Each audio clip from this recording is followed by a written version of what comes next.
अभी मैं अयोध्या के मिल्कीपुर में हूँ। जी हाँ, वही मिल्कीपुर जहाँ पे पूरे देश से अब नेता आना शुरू कर चुके हैं और 5 तारीख को वोटिंग होनी है। तो देखिए कि मिल्कीपुर जो है वो समाजवादी पार्टी के लिए भी एक इज्जत का सवाल बन गई है और भाजपा के लिए बन गई है।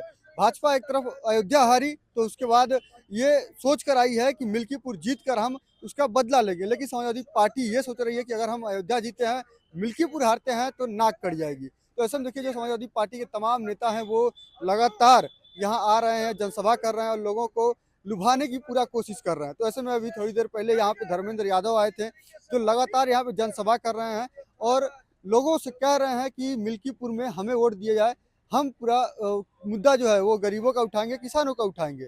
तो अभी जो थोड़ी देर पहले उन्होंने आया, लोगों को संबोधित भी किया और तमाम सारे जो वादे हैं वो भी करके गए। और वही योगी आदित्यनाथ भी लगातार मिल्कीपुर में आ रहे हैं। अभी फिर उनकी जनसभाएं होने जा रही हैं, कुछ दिन पहले भी अभी आए हुए थे। तो चलिए हम उनकी जो भाषण है वो सुनाते हैं और मीडिया से उन्होंने जो वार्ता किया है और क्या कुछ कहा है उसके बारे में सुनाते हैं, क्योंकि उन्होंने बहुत सारे जो दावे हैं वो किए हैं और भाजपा के ऊपर खूब तंज कसा है। सुनाते हैं आपको।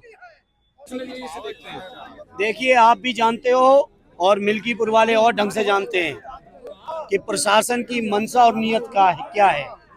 लेकिन ये मिल्कीपुर स्वर्गीय बाबू मिश्र जी की धरती है, जहां मैं समझता हूं आज से नहीं पीढ़ियों से लोगों ने अन्याय, अत्याचार और शोषण को कभी बर्दाश्त नहीं किया और हमेशा संघर्ष का रास्ता पकड़ा और संघर्ष के रास्ते से चलते हुए लोगों ने स्वाभिमान का जीवन जिया है।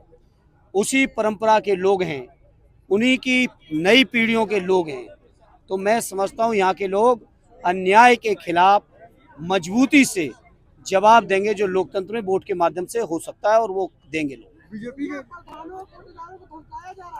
मुझे खुशी है कि पत्रकार मित्र जागरूक हैं और इसीलिए हमारे राष्ट्रीय अध्यक्ष जी ने पूरे देश और दुनिया के पत्रकार लोगों से अपील की है कि वो आएं और मिल्कीपुर के चुनाव को देखें।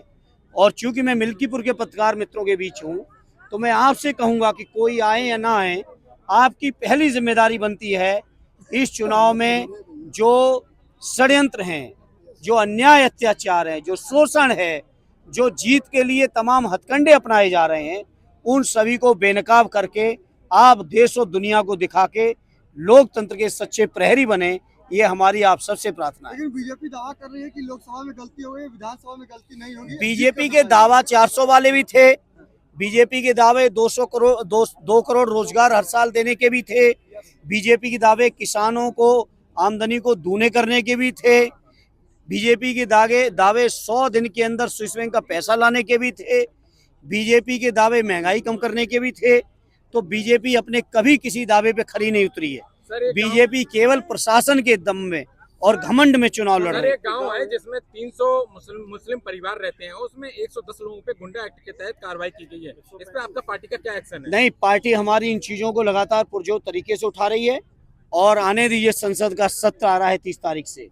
मैं समझता हूँ मिल्कीपुर के लोगों के साथ जो अन्याय अत्याचार हो रहा है, इस बात को लेकर हम लोगों को संसद में भी मजबूती से इस बार खड़े दिखाई देंगे। आप के लिए संसद में एक बार आवाज उठाइए। बिल्कुल उठाएंगे, आपने कहा है, जरूर उठाएंगे।